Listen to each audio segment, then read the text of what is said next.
I have a secret to tell you. I have an evil twin. Evil scientist Yen.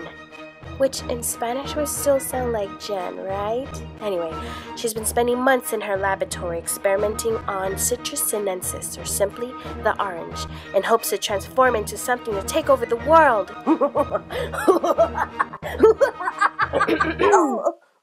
What? You can just make candied orange slices. Candied oranges? Can I still use my lab? No, not really. Can I use my evil laugh? Yeah, sure. Hey. Tasty memories. Yeah. Candied orange slices are ridiculously easy to make, but we're going to make them extra special by dipping them in spiced dark chocolate. You'll need 1 navel orange, 1.5 cups of granulated sugar, 1 cup of water, your favorite dark chocolate bar, and some powdered chili. Ow! So the first step, you want to thoroughly wash your oranges because they usually have this sort of waxy coat on the outside. So just a little warm water, scrub it, it'll be fine. Also, make sure it's organic because non-organic oranges have a lot of the pesticide in the peel and we don't want that, so organic is better. So go ahead and cut them into 1/4 inch slices, and to help remove some of that bitterness, we're going to blanch them. So place them in a pot of cold water, bring it up to a boil for about 3 minutes, drain them, and do the process one more time. So you're blanching them twice. Alright, so I'm done blanching for the second time, but this time you want to pop them into an ice bath. That's just some water and ice, and that's going to stop them from overcooking and becoming way too soft. Now onto the syrup. In a pot on medium heat, add 1 cup of water and 1.5 cups of granulated sugar and stir it up until it all dissolves, because after this, if you stir it and it's bubbling like that, it will crystallize and not make a good candy, so don't do it. Now just slide in your orange slices, and depending on the pot you're using, if you find they're floating to the top, just submerge them with a heat-safe plate and you're good to go for 1 hour.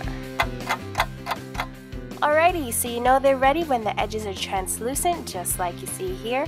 Now just transfer them to a cooling rack over some wax or parchment paper, just so you don't get a sticky mess and you hate me forever for ruining your kitchen. Now just wait for 4 hours.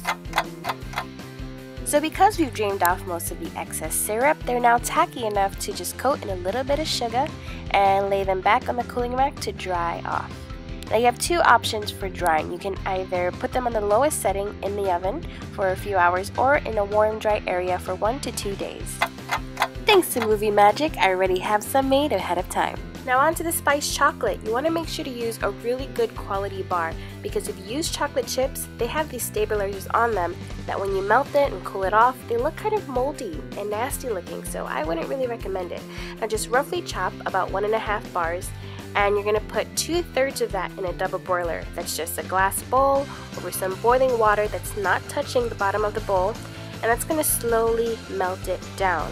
So just stir it around until it melts. Now this is the time to add in a pinch of powdered chili, and I know chili and chocolate don't really sound good together, but trust me, it ignites a little something inside of you, and you've been wondering where this has been your whole life, trust me. Now just pull off the bowl and add in the remaining 1/3 of the chocolate, and it should be nice and glossy. And just dip in your orange slices. I like doing them halfway because they look so pretty.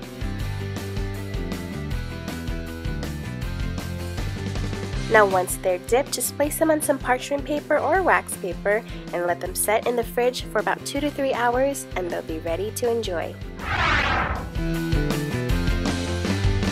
So, would you like to try one?